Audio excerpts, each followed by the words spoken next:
La entrevista a la carta, en diálogo directo con los protagonistas de los hechos.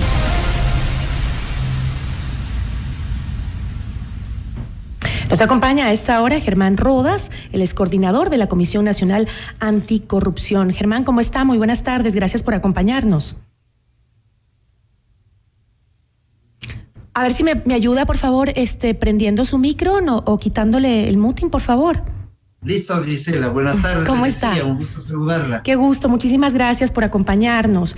Germán, entiendo que esta no es la única herramienta anticorrupción que el gobierno ha planteado. La primera fue la firma de un acuerdo con las Naciones Unidas en septiembre del 2021. Han habido otras. En diciembre del 2021 llegó el anuncio de la creación de esta Comisión Nacional de Prevención de la Corrupción. Y pues ahora se ha conformado esta comisión. Estas herramientas que ha planteado el gobierno y que las anunció incluso en campaña en contra de la corrupción, ¿van a trabajar de manera coordinada?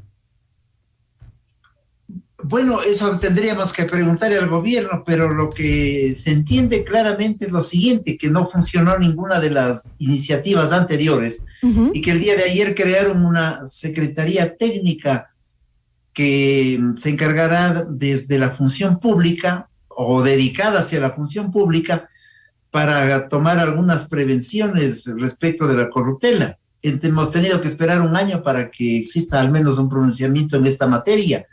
Yo tengo la impresión que lo que se ha creado es un ente burocrático al mando de el doctor Verde Soto y que seguramente harán una serie de tertulias, de encuentros, de opiniones técnicas para decirnos que en el país hay que avanzar de una o de otra manera para impedir la corrupción. Pero la corrupción se la enfrenta de otra manera, se la enfrenta tomando el toro por los cuernos, como se dice de manera popular. Bueno, eso lo dicen muchos analistas de los temas anticorrupción, pero ¿por qué dice usted que no han dado resultado los otros anuncios anticorrupción que ha hecho el gobierno? Porque han sido solo anuncios, nunca se concretó nada. El tema del apoyo de los organismos internacionales fue eslogan de campaña, de lo que yo recuerdo, y nada más. Aquello de una comisión que iba a funcionar fue también otro anuncio que hoy ha variado llamándose una secretaría técnica. Es decir, recién el día de ayer se establece un mecanismo, bueno o malo, pero recién se establece ayer. Parecería que pueden coordinar entre las diversas instituciones del Estado. Pero yo me pregunto, Gisela, ¿y no van a interferir entonces las gestiones de los organismos de control, por decir algo, de Contraloría? ¿O van a duplicar las acciones? Esos son los bemoles que dejan, al menos como preocupaciones, de este tipo de decisiones que son finalmente inventos, porque en la campaña electoral no tenían claro qué mismos se proponían en la lucha contra la corrupción. Sobre todo porque ese es un tema que va por otro andarivel, a mi modo de ver, que es distinto a la forma como se están planteando. Porque finalmente, para concluir esta idea, ¿usted cree que una oficina del gobierno va a decir en el gobierno en tal lugar, etcétera, etcétera? Esa es una, Germán, esa es una de las mayores preocupaciones que se ha generado luego de este anuncio. Si existirá o no una verdadera independencia de estas herramientas que se plantean, como la que hoy conversamos, estas herramientas anticorrupción, cuando es el gobierno quien justamente las está formando. Así es. O se barre bajo la alfombra, o bien viene el otro símil. Usted ha visto que el ratón cuida el queso. Eso es complicado. De tal manera que tengo la impresión de que esta es un nuevo salto mediático y nada más. Y la lucha contra la corrupción, desde el lado del sector público, tendrá que seguir y debe seguir en manos de Contraloría y de Fiscalía y de los organismos de control. Ojalá. Y sáqueme de una duda, Germán. ¿Cuál es la diferencia entre las funciones de la Secretaría Anticorrupción y la Comisión Nacional de Prevención de la Corrupción? ¿A cuál secretaría se refiere usted? A la Secretaría Anticorrupción. ¿No hay una Secretaría Anticorrupción establecida? Usted también forma parte de una entidad que lucha contra la corrupción. ¿Cuáles son los papeles de cada una de estas? ¿Pueden trabajar articuladamente? Primero, la Secretaría no existe, Gisela. Esta coordinación técnica reemplaza a la Secretaría, nunca se constituyó la Secretaría. Primero eso, lo único que se ha instituido el día de ayer es una Secretaría Técnica para controlar al sector público. Eso es lo oficial, eso se establece mediante un decreto ejecutivo. Eso hace el gobierno y el Estado. Y la Comisión Nacional Anticorrupción, a la cual represento, es una organización de hecho, no es de derecho, de hecho, constituida por un grupo de ciudadanos que fuimos designados por colectivos sociales, los trabajadores, el PUD, los gremios de abogados, de médicos, de ingenieros, de arquitectos, diversos sectores sociales. No le costamos un centavo al país, trabajamos ad honorem y presentamos denuncias. ¿Y no podría trabajar las dos entidades, ya que usted, como lo acaba de mencionar, pues es una institución completamente independiente en la que usted está por nombramiento de organismos sociales? ¿Cómo podrían trabajar en conjunto para reforzarse mutuamente y para evitar justamente eso de que el ratón sea el mismo que cuide al queso, ¿no? ¿Cómo podemos hacer para que estas dos entidades puedan trabajar en conjunto o apoyarse por último, ¿no? En su trabajo. ¿Existe la posibilidad? A nosotros nos corresponde hacer contraloría social respecto del sector público y privado. Y no se trata de reforzarnos ni a unos ni a otros, sino nosotros cumplimos nuestro rol desde la sociedad civil. Y nuestro rol será el que lo hemos venido haciendo, denunciando, pero denunciando ante quién corresponde, pues ante el fiscal o ante los organismos de control. Denuncias firmadas, poniendo el pecho a las balas, diciéndoles además, aquí están los nombres de los delincuentes. Déjeme contarle algo. Al vicepresidente de la República, cuando nos invitó a un encuentro, le entregamos el listado, oígase bien lo que estoy diciendo, el listado de un grupo de gentes con nombres y apellidos que son proveedores de insumos médicos para la salud en este país, que han causado atracos a la salud pública porque son contratos a dedo o porque son mediante convenios de pago permanentemente favorecidos de forma irregular además. Yo esperaba que el vicepresidente entregue esta información a su ministra de Salud para que no sigan contratando a los mismos. ¿Y qué pasó con eso? El vicepresidente tiene que responder por aquello. Pero a nosotros lo que nos corresponde es hasta donde llegamos, denunciar el hecho, llevar a fiscalía o ante las autoridades. ¿Pero no han hecho algún seguimiento para saber en qué está esa denuncia? Bueno, nosotros tenemos presentado ante fiscalía y ante contraloría y estamos en los juicios correspondientes y hemos sido víctimas nosotros, los ciudadanos de la comisión, de juicios de este sector delincuencial que se siente afectado en sus intereses por nuestras denuncias. Pero lo pongo de esta manera para que usted se dé, y el público que nos escucha tenga una mirada en contexto, cuál es el rol del sector público y cuál es el rol de la sociedad civil. Nosotros cumplimos una tarea de servicio a la colectividad por un compromiso ético. No somos empleados del gobierno y además no le costamos un centavo a nadie, a diferencia de esta Secretaría Técnica, que es una entidad burocrática que agranda el presupuesto del Estado y nada más. Ahora, usted me está diciendo entonces, Germán, que la ciudadanía no puede confiar en una Secretaría Anticorrupción del gobierno cuando existen casos que salen del mismo gobierno y sería difícil que los enfrente esa misma Secretaría. Esa es la historia en este país y en cualquier parte del mundo. Los organismos anticorrupción provienen de la sociedad civil o, en su defecto, son nombradas de forma idónea, como se espera en algún momento ocurre en este país, por ejemplo, la Contraloría. Y a mí me preocupa que esta Secretaría Técnica interfiera en las acciones de la Contraloría o de otros organismos del Estado, o que se pasen dándonos seminarios, talleres, análisis, reflexiones y pensamiento epistémico, cuando lo que hay que hacer es, mientras estamos conversando, están asaltando al país, tenemos que actuar. Eso es lo que hay que hacer. Lo otro significa simple y llanamente una frase rimbombante o un detalle mediático, evidentemente que tiene una connotación política, más aún cuando se le encarga la Secretaría a una persona que cumplió tareas adecuadas para él, la candidatura de Creo en el momento pertinente cuando era miembro del Consejo Electoral. De tal manera que tiene que haber independencia. Solo la sociedad civil garantiza estas independencias y transparencia, pero además no le cuesta a nadie, ¿no? De tal forma que, claro, contribuiremos como lo hemos venido haciendo, pero ¿cómo contribuimos?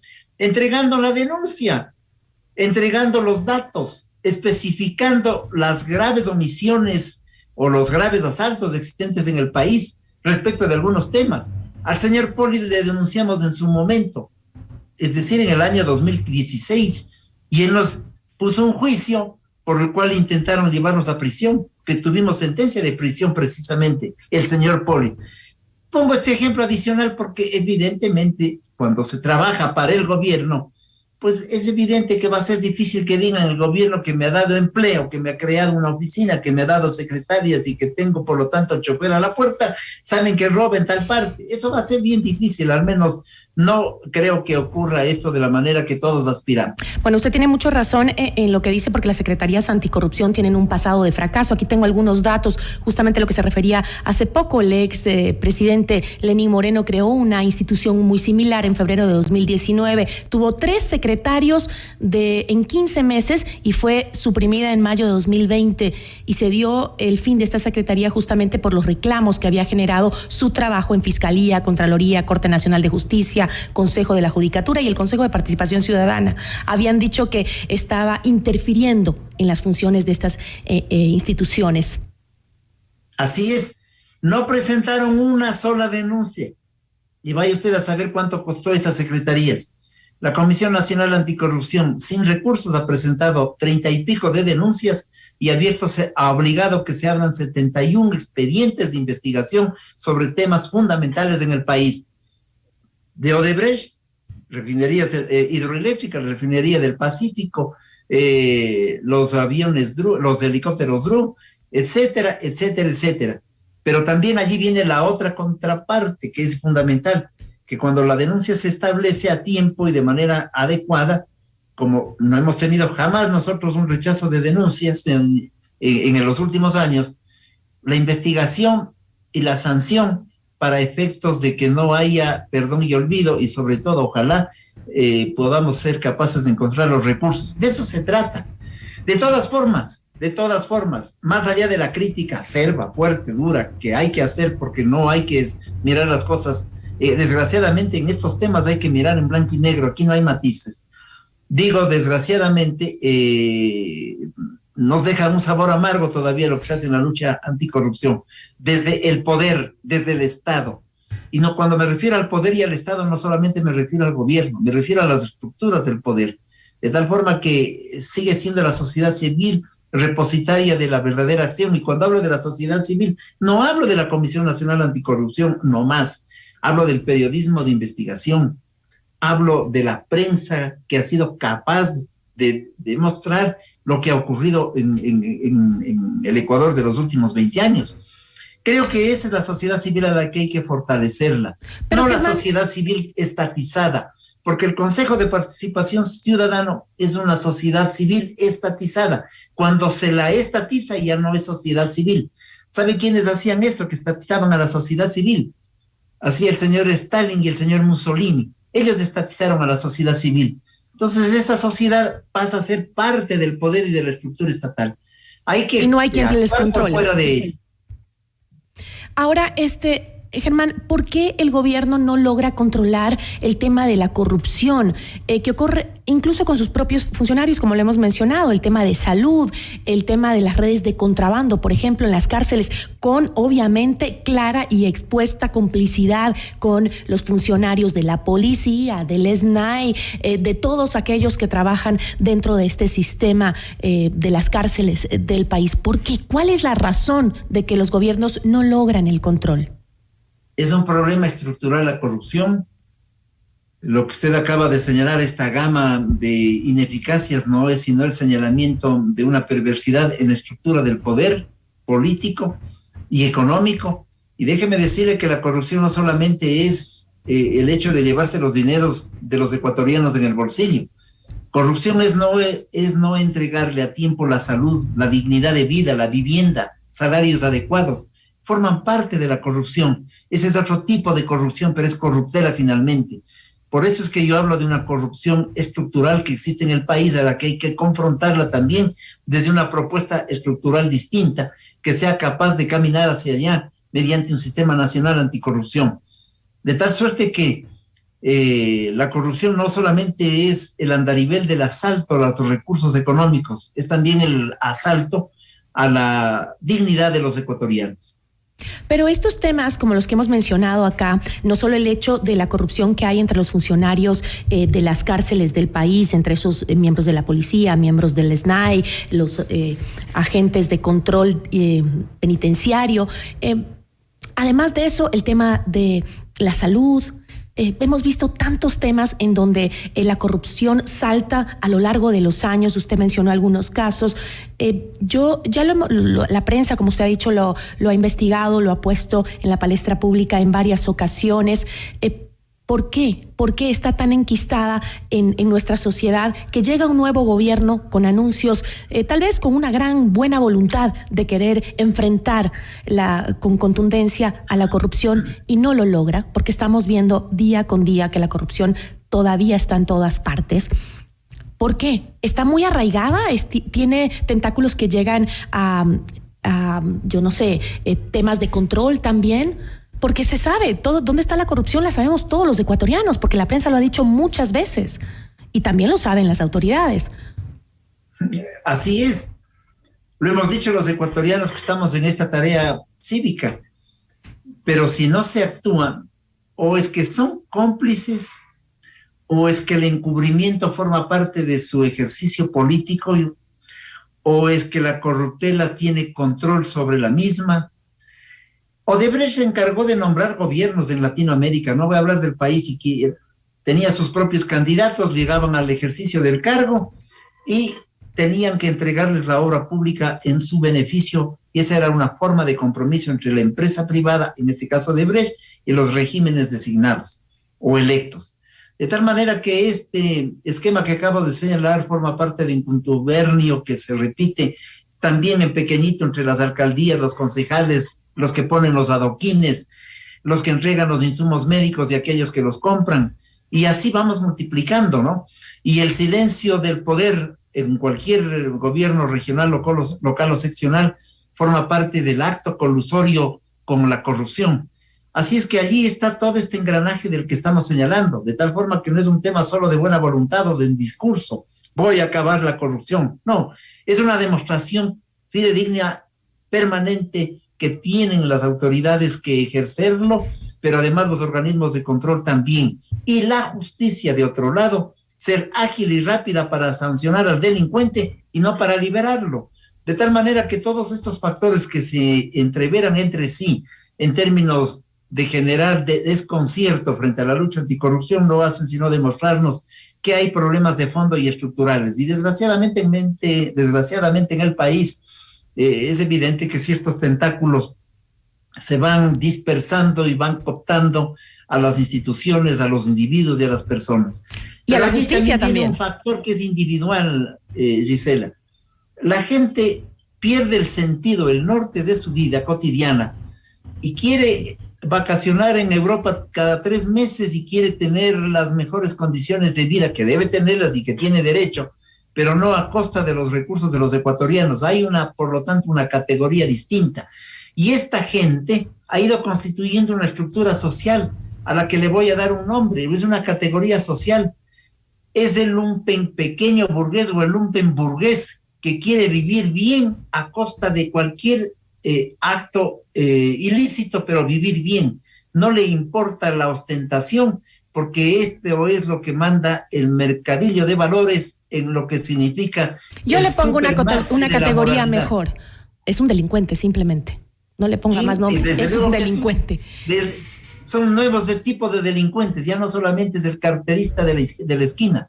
Este tipo es una delincuencia organizada para un estatus de vida que además ejerce poder político y poder económico. La lumpenburguesía. Es una estructura social que tiene además una connotación claramente evidente en su propia estructura ideológica inclusive. Le importa estar aquí o allá, le importa saltar con unos u otros. Eso es lo que está ocurriendo, no solo en el país, sino en el mundo. Por lo tanto, también hay que cambiar la conducta a los sujetos, a los individuos como tales, en su propia formación desde la niñez. Por eso la Comisión Nacional Anticorrupción ha hablado siempre de dar a través del sistema educativo, pues... Totalmente, porque aquí en este país parece que el corrupto es el vivo y el honesto es el tonto, ¿no? Ese es el problema, que tenemos ese concepto tan equivocado. O el otro discurso, que roben nomás, así hagan obra. Eso dice un asambleísta. O lo que decía un asambleísta, si roban, roban bien. Roben bien, no se dejen ver. Eso decía un asambleísta. Si nuestras autoridades tienen ese concepto y dan esos consejos, pues ¿qué nos podemos esperar de que un excontralor como Carlos Pollitt hoy pueda pagar $14 millones de una fianza en los Estados Unidos para salir de la cárcel? Si es así, solo por última pregunta, porque ya me tengo que ir, ¿cuánto dinero pierde al año el Ecuador en corrupción? La conmensuración que nosotros hicimos sobre aquello fue que al menos en el periodo del correísmo hubo una fuga de entre 40 y 45 mil millones de dólares, pérdidas de recursos. Es cuestión de, y eso no es una cuestión de inventarnos cifras, hay que ir a ver cuánto cuestan las hidroeléctricas, cuáles funcionan y cuáles hasta ahora no nos entregan. O hacer cálculos como estos. Se entregó a 5.500 millones de dólares a Odebrecht, ¿cuántos se llevaron? 3.500 millones de dinero para la reconstrucción de Esmeraldas y Manabí. ¿Qué reconstrucción? Y hay un tema que está lejanos y que nadie lo averigua adecuadamente. El tema del endeudamiento, el endeudamiento externo. Ahí hay un tema muy grave. Los beneficiarios, acuérdese los apuros por pagar las cuotas a los acreedores, porque aquí había gente que sacaba ventaja de esta realidad. Los últimos gobiernos se han llevado mucho dinero y eso significa, se han llevado parte de la esperanza de un país, pero lo que es más grave, se llevan vidas y se llevan normas de ética y se llevan inclusive la estructuración de un país y de un Estado. Le agradezco muchísimo. En crisis. Le agradezco muchísimo, Germán. Tenemos que cerrar, se nos fue el tiempo. Muchísimas gracias. Le agradezco muchísimo por habernos acompañado. Igualmente. Germán Rodas, coordinador de la Comisión Nacional Anticorrupción.